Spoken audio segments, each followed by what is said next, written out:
Hi welcome back to my channel Telugu mindful books. Past few days నుంచి మీకు either science or motivational books గురించే మీకు videos చేస్తున్నాను కదా. సో ఈ వీక్ వచ్చేసి ఒక నోవెల్ ని తీసుకొస్తున్నాను, అది కూడా ట్రయాలజీ బుక్స్. ట్రయాలజీ అంటే 3 పార్ట్స్ కింద ఈ బుక్ ఉంటుంది, అదే ద హిడెన్ హిందూ. అండ్ ఈ బుక్ వచ్చేసి అక్షత్ గుప్తా రాశాడు. ఇది 2022లో పబ్లిష్ అయింది. అండ్ ఈ బుక్ వచ్చేసి 3 పార్ట్స్ లో ఉంటుంది. సో కవర్ అయితే చూస్తున్నారు కదా, చాలా ఇంట్రెస్టింగ్ గా ఉంటుంది. అగోరాస్ కి రిలేటెడ్ ఇన్ఫర్మేషన్ ఎవరైనా బాగా ఇష్టపడితే ఈ బుక్ ని ఖచ్చితంగా ఇష్టపడతారు. అలాగే ఇండియన్ హిస్టరీని ఇష్టపడే వాళ్ళకి ఈ బుక్ చాలా నచ్చుతుంది. దీని ప్రైస్ వచ్చేసి 160, బట్ ఒక్కోసారి ప్రైస్ కూడా డ్రాప్ అవుతుంది. ఏదైనా ఆఫర్స్ ఉండేటప్పుడు అలాంటి టైంలో కొనుక్కోవచ్చు. కావాలంటే 3 సెట్స్ ని కూడా కోంబోలో పర్చేస్ చేసుకోవచ్చు. అయితే ఈ నోవెల్ వచ్చేసి దేని గురించి అనేది మనం చూద్దాం. Book summaries and mindful concepts కోసం నా ఛానల్ కి తప్పకుండా సబ్స్క్రైబ్ చేసుకోండి. అలాగే ప్రీవియస్ వీడియోస్ లో మిస్టరీ అండ్ థ్రిల్లర్ బుక్స్ మీకు ఇంట్రెస్ట్ ఉంటే the fort of Palamu and Verity అనే 2 ఫేమస్ బుక్స్ గురించి కూడా వీడియోస్ చేశాను. ఐ బటన్ లో లేదా డిస్క్రిప్షన్ లో ఆ లింక్స్ ఉంటాయి. సో మీకు నచ్చితే ఆ వీడియోస్ కూడా తప్పకుండా చూడండి. ఇది వచ్చేసి mythological and science mix story ఉంటుంది. అండ్ ఫిక్షనల్ లా ఉంటుంది, కానీ కొన్ని మన హిస్టరీకి సంబంధించిన రియల్ థింగ్స్ కూడా చూడొచ్చు. Like Subhash Chandrabose time facts కూడా అలాంటివి ఉంటాయి. అయితే ఈ స్టోరీ వచ్చేసి 2041లో స్టార్ట్ అవుతుంది. 2 క్యారెక్టర్స్ అండ్ పృథ్వీ అనే ఒక క్యారెక్టర్, వాళ్ళు ముగ్గురు మాట్లాడుకోవడం, వర్రీ అవ్వడం, అండ్ మనకి కొన్ని అర్థం కాని విషయాల గురించి వాళ్ళు డిస్కస్ చేయడం చూస్తాము.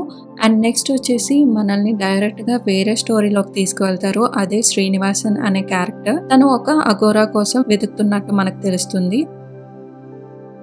అయితే స్టోరీ వచ్చేసి అండమాన్ ఐలాండ్ లో రిమోట్ రీసెర్చ్ ఫెసిలిటీలో ఒక సీక్రెట్ మిషన్ నడుస్తుంది. నెక్స్ట్ పార్ట్ 1 లో జరిగే స్టోరీ అంతా ఈ రీసెర్చ్ లో, ఆ సీక్రెట్ మిషన్ లో ఏం జరుగుతుంది, అందులో కొన్ని characters doctor Srinivasan, doctor Bhadra and వాళ్ళ టీం చుట్టూ నడిచే కథ అంతా పార్ట్ 1 లో ఉంటుంది. అయితే ఇన్వెస్టిగేషన్ టీం మధ్య జరిగే డిస్కషన్, వాళ్ళ అనాలిసిస్, వాళ్ళ డిఫరెంట్ ఎక్స్పీరియన్సెస్, కొన్ని షాకింగ్ ఫ్యాక్టర్స్ ఇవన్నీ ఉంటాయి. అయితే డాక్టర్ శ్రీనివాసన్ అండ్ వాళ్ళ టీం ఎవరిని ఇన్వెస్టిగేట్ చేస్తున్నారు అంటే అతని ఓం స్వామి.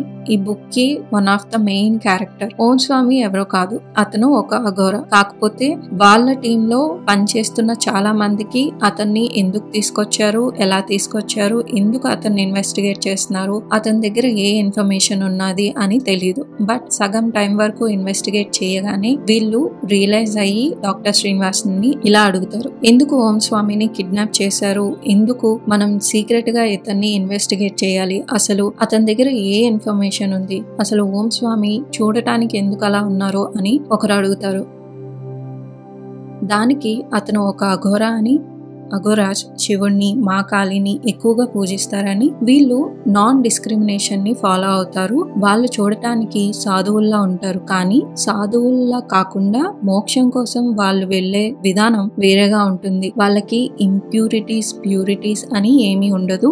వీళ్ళు ఎక్కువగా శ్మశాన వాటికల్లో ఉంటారు. వీరు చనిపోయే వాళ్ళ ఫ్లష్ ని తింటారు. వీళ్ళ ప్రకారం ప్రతి మనిషిలో అఘోరా ఉంటాడు, కానీ పెద్దవే కొద్దీ పెద్దల వల్ల, సొసైటీ వల్ల, చుట్టుపక్కల జరిగే ఎక్స్పీరియన్సెస్ వల్ల ఇది మంచి, ఇది చెడు, ఈగో, భయం, కోరికలు, అందం, అసహ్యం ఇలాంటివన్నీ స్టార్ట్ అవుతాయని, కానీ అఘోరాస్ వీటన్నింటినీ అధిగమించి ఉంటారు అని, వీళ్ళు శ్మశానంలో బూడిదని శివుడు రాసుకున్నట్టే ఒంటికి పూసుకుంటారు. అలాగే ఇలా చేయటం వల్ల అఘోరాస్ కి జబ్బులు రాకుండా కాపాడుతుందని భావిస్తారు.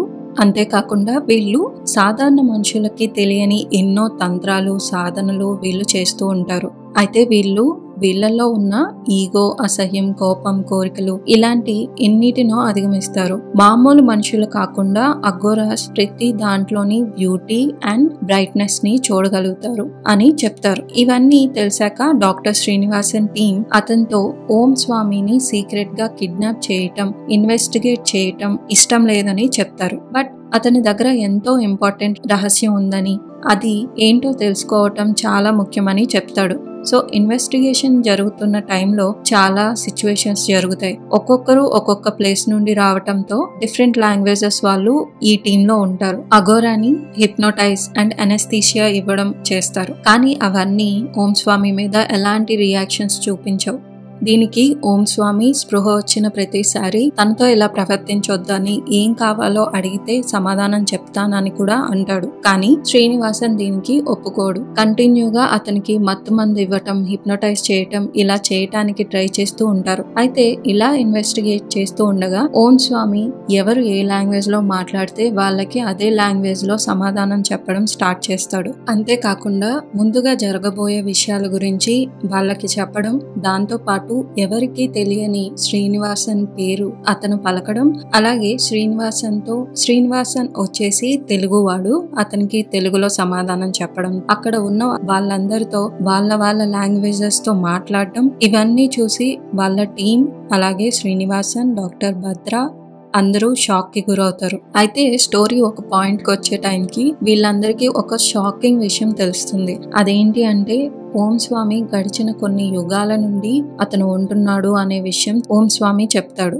అయితే ఇందులో కొంతమందికి నమ్మకం కలగదు. కానీ ఎప్పుడైతే అతను ప్రతి యుగంలో ఉన్నాడు అన్న ఫోటోగ్రాఫ్స్ వీళ్ళకి దొరుకుతాయో అందరూ చాలా ఆశ్చర్యపోతారు. అసలు ఓం స్వామి ఎవరు? అన్ని యుగాల్లో చనిపోకుండా ఒక మనిషి ఎలా ఉంటాడు? శ్రీనివాసన్ కి కావలసిన రహస్యం ఏంటి? అసలు పృథ్వీ అనే క్యారెక్టర్ ఏంటి? అతనికి అఘోరాకి ఏంటి కనెక్షన్? వీటన్నిటికీ ఆన్సర్స్ పార్ట్ 2 and 3లో ఉంటాయి. ఈ బుక్ లో అడ్వాంటేజ్ ఏంటి అంటే హిస్టరీ అండ్ అఘోరాస్ కోసం కాస్త ఇన్ఫర్మేషన్ ఉంటుంది. కొన్ని ప్లేసెస్ లో బాగా రిపిటేటివ్ గా ఉంటుంది. ప్రతి క్యారెక్టర్ ని ఓవర్ గా డిస్క్రైబ్ చేశారేమో అనిపిస్తుంది. అండ్ ఇంకొకటి ఏంటి అంటే మేబీ 3 parts లో రాసే కన్నా ఇదంతా ఒక సింగిల్ బుక్ లో ఫినిష్ చేస్తే బాగుంటుంది అనిపిస్తుంది. ఎందుకంటే పార్ట్ లో అంతా ఎక్స్టెండ్ చేసే కన్నా ఒకే బుక్ లో రాయటం బెటర్ అనిపిస్తుంది. మేబీ అప్పుడు ఇంకా ఇంట్రెస్టింగ్ గా ఉండొచ్చేమో. కాకపోతే ఎండింగ్ లో ఏమవుతుంది, అసలు ఓం స్వామి ఎవరు, తన దగ్గర ఏం రహస్యం ఉంది, ఇవన్నీ మీరు బుక్ చదివితే తెలుస్తుంది. అయితే అదేంటి అనేది తెలుసుకోవడానికి మనల్ని కంప్లీట్ గా ఈ బుక్ ఎంగేజ్ చేసి ఉంచుతుంది. సో చూసారు కదా, ఈ ప్లాట్ గనక మీకు నచ్చితే రిమైనింగ్ బుక్ ని పర్చేస్ చేసుకోవచ్చు. లింక్ డిస్క్రిప్షన్ బాక్స్ లో ఉంటుంది. రేటింగ్స్ అండ్ కమెంట్స్ అంటే పార్ట్ 2 and 3 ఎలా ఉంటుంది అనేది ఒకసారి చూసి నచ్చితే పర్చేస్ చేసుకోండి. సో చూసారు కదా, ఈ వీడియో కనుక మీకు నచ్చితే like, share and subscribe to my channel. ఏదైనా నావెల్స్ అండ్ బుక్ సమ్మరీస్ కావాలి అంటే కమెంట్ లో రిక్వెస్ట్ చేయండి. ఫ్యూచర్ లో ఆ వీడియోస్ తాడానికి నేను ట్రై చేస్తాను. See you in the next video. Thank you for watching till the end.